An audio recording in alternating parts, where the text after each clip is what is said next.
My name is William Davis. I'm the owner of A.P.C Photography, and I'm a production manager for the Elite Collective. Basically, today I want to talk to you about live streaming, hybrid events and live events.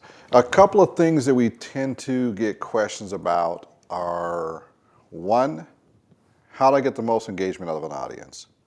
Two, what are some of the best practices to essentially keep an audience engaged? Allow them to know that we're here for them and we want them to have a great experience. And lastly, and most importantly, how do I handle the situation where I'm a live presenter? I don't want to be too nervous in front of a microphone. And I also want to make sure that the people who are watching us on the hybrid can hear me and it sounds good. So I'm just going to ramble on a little bit because as a production manager, I'm rarely in front of the camera. And part of what I'm doing right now is getting comfortable in front of the camera so people who have not been comfortable, I can give some advice on it because I'm looking at the same cameras that you guys are looking at. In this case here, I'm looking at an FX30 with an 18-105 lens on it, with a matte box, and the Atomos monitor looking at me. So I'm like, hey, this is exactly how everyone else feels. So one of the big questions I get is how do I have the best live stream or hybrid event for my clients or the people who are watching it? The first thing I would do is just pick 3 people in an audience. If you got an audience of 50, I would pick 4 people if you got an audience of like 200 because you're going to pick sections in the room. And if you have like a whole auditorium type field where you got like 1,000 people, pick like 7 people to talk to. That would be my first piece of advice. That way when you're looking to the left, you're looking at a particular person. When you're looking to the right, you're looking at a particular person. When you're looking straight ahead, you're looking at a particular person. When you're looking down, the audience is just like right there. You're looking at a particular person. And for them, that feels like you're engaging that whole area. Because even though you're looking at one person, everyone there thinks you're looking at them, which is really, really a solid way to do it because they feel engaged and they feel like you're personable. The other part is if you happen to be on a stage where you have the room to move around, I would use about 2/3 of that stage out of a center point, which is, right in the middle. And then I would have a little bit to the right of it and a little bit to the left of it. And I would walk and look at people. I'd walk and look at people. I'd gesture with my hands, things like that to feel the engagement happen. That's one thing I would do. Now, if you are sitting in a seat, you will not always have the opportunity to move around. And in that particular case there, what I would recommend you to do is start referencing with a hand that's open and pointing in a direction as you're talking to somebody. You could be pointing this direction, you could be pointing that direction, you could go this direction, you can go that direction. You could be in your seat to the side a little bit and go, yeah, for you folks here and over here, as I talk to you, that engages the audience. I may not be the one who's talking to people very often, yet I know the techniques to engage an audience into it. The other part would be articulation and pauses. So in the opportunity that may present itself of a pause, do not use the words and even try to avoid the words so or that. Pauses are very powerful. They're engaging. They show thought. They show process. They show that you're engaging them, hearing them, and want them to be part of the conversation. A lot of times we will continue to ramble without any pauses. And that's not a bad thing if you're just nervous and you're just standing in front of 50, 70, or 100 people. And normally you would have time to pause if it was a one-on-one conversation. In this case, it's not a one-on-one conversation. It's you looking. And this is a little bit of a too tight of a scene, but next time it won't be as tight, so I can give a little hand language. I just did the one thing I told people not to do. In this particular case, you're going to have to find a way to become comfortable with silence. Allow the message you just stated, the message that you just brought out there, to resonate with the people that are your audience. They came to hear you speak. They came to understand your thoughts. They want to know how you feel about a subject matter. They want to know the information you know about a subject matter, or they just want to be entertained by you. In any one of those cases, take a moment and pause. How many times have you been telling a story to a friend and you just took a moment to think about it and said, oh, in your head, that's the next piece I got to say. Give me just a moment, let the room ruminate a little bit, like a gumbo, let it kind of cook a little bit, let it simmer down. We'll do that. And then you move forward.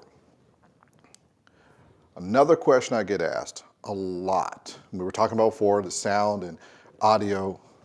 This microphone is super important to your audience, both your virtual audience and your audience that's with you. I am going to do I think it's called a faux pas. I don't speak French, but I think that's the word they use. Here I go again, saying the same word I told you not to use. Give me 10 seconds here. I'm going to change out microphones because right now I am using the Rode Go 2 wireless. It's really simple to easy, hands-free. I love it. I'm going to switch to this microphone. I'm going to demonstrate to you right now what your hybrid audience hears from you. Give me just one moment. Switch out microphones. Here we go. I've just switched microphones. All right, so this one is a Shure MV7 XLR. All that really means is it's got one of these cables connected to the bottom. There's also a USB version of this too that can plug into your laptop, which is really nice. This is similar to the microphones you're going to have on stage.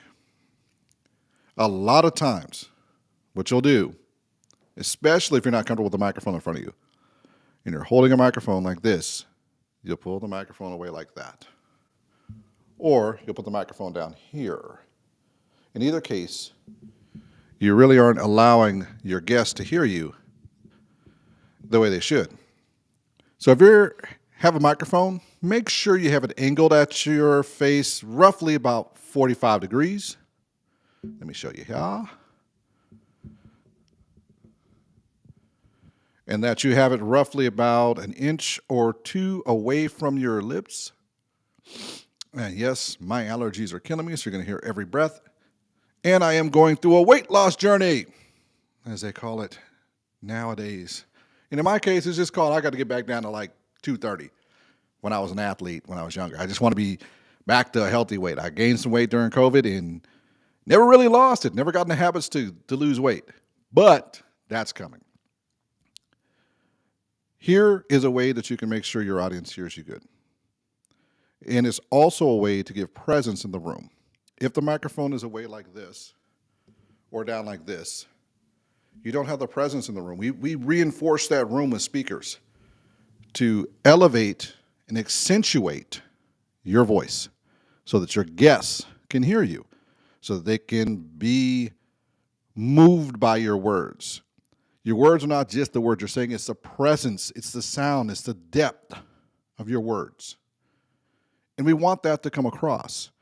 And that's how you improve a live stream. Now, one of the areas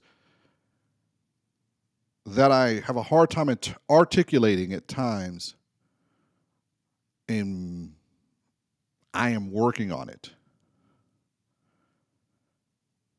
When you are up there with your guests, and when you're on the live stream with your guests,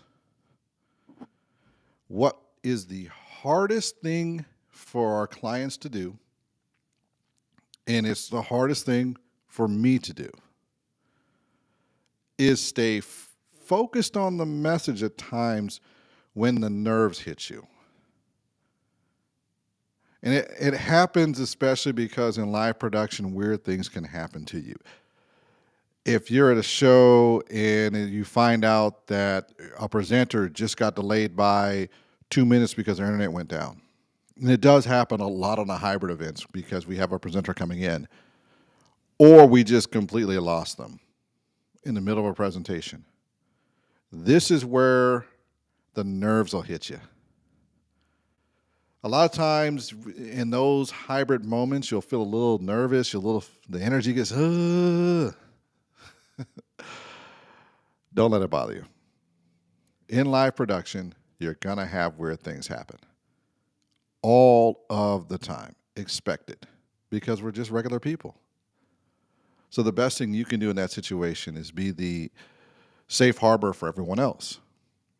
We're your safe harbors. Like on the production side, we're your safe harbor. That means if they drop the ball, not meaning like the person, but say Comcast, Xfinity, T-Mobile, and someone's coming in as a presenter, or Teams decides to act weird, or Zoom decides to act weird, we got your back.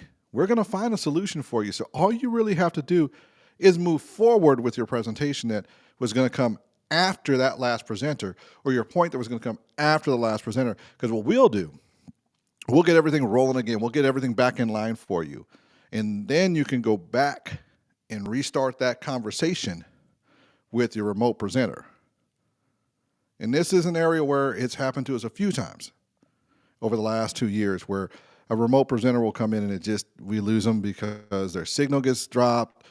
They're kind of, it happens. And it's just because the internet wasn't as, well or robust as we needed it to be, because who would have thought less than 5 years ago we'd be doing live streams all the time. Please excuse me, I'm going to have a cup of coffee a little bit right now. I told you I'm not in front of the camera that often. I'm the one behind the camera. I'm the one doing audio, video, PTZ cameras. How else can I help you improve for a live stream? Get comfortable with the big cameras. I think that's going to be the hardest part of it. Get comfortable with the big cameras and the big lights. They're just normal. That's just an everyday thing for you. It will become your normal everyday life. And I think it's pretty awesome. And if you really want to, and I'd almost say this, start picking up some of the equipment that we happen to bring. You don't have to bring like the $10,000, $15,000, $30,000 worth of equipment. But if you just can expense off $3,000 or $4,000 for your team to use something, I'd expense off one of these. Not a camcorder, which a lot of people say to use, or the small little camera groups. I would say get something like this Sony. Canon will be coming out with a camera similar to this one. It hasn't come out yet that would have all the adapter pieces. I think it's going to be a little bit more than the $3,000 with the lens and the power zoom and an easy USB-C interface. There's actually a cheaper version to this. There is one you could do. It's called a Sony C. Oh, let me pull it up real quick. Yes, I'm going to go a little bit off script to pull this up. Sony.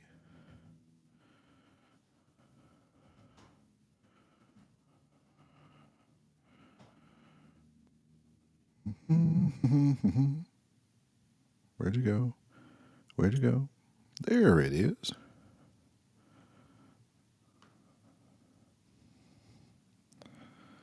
Let me share this real quick.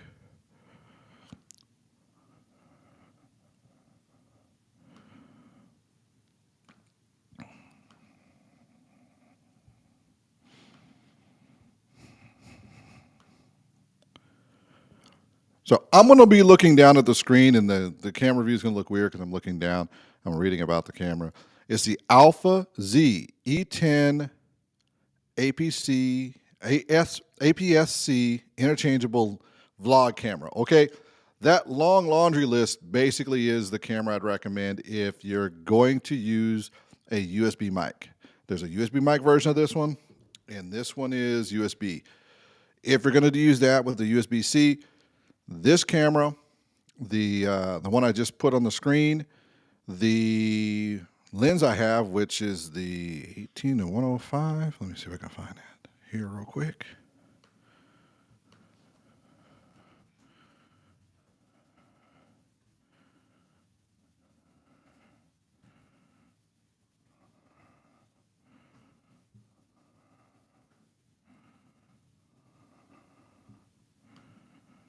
Is it still sharing? Should be still sharing. There it is. So the Sony 18-105 f4 OSS APS-C standard power zoom lens. Long story short, add that to it and you're going to have a really good video. Audio wise, you can use one of these. You can plug it directly into the interface of it, or you can just plug it into your computer, which will sound even better. It would sound like, let's go back to this audio. This microphone's right on top of me.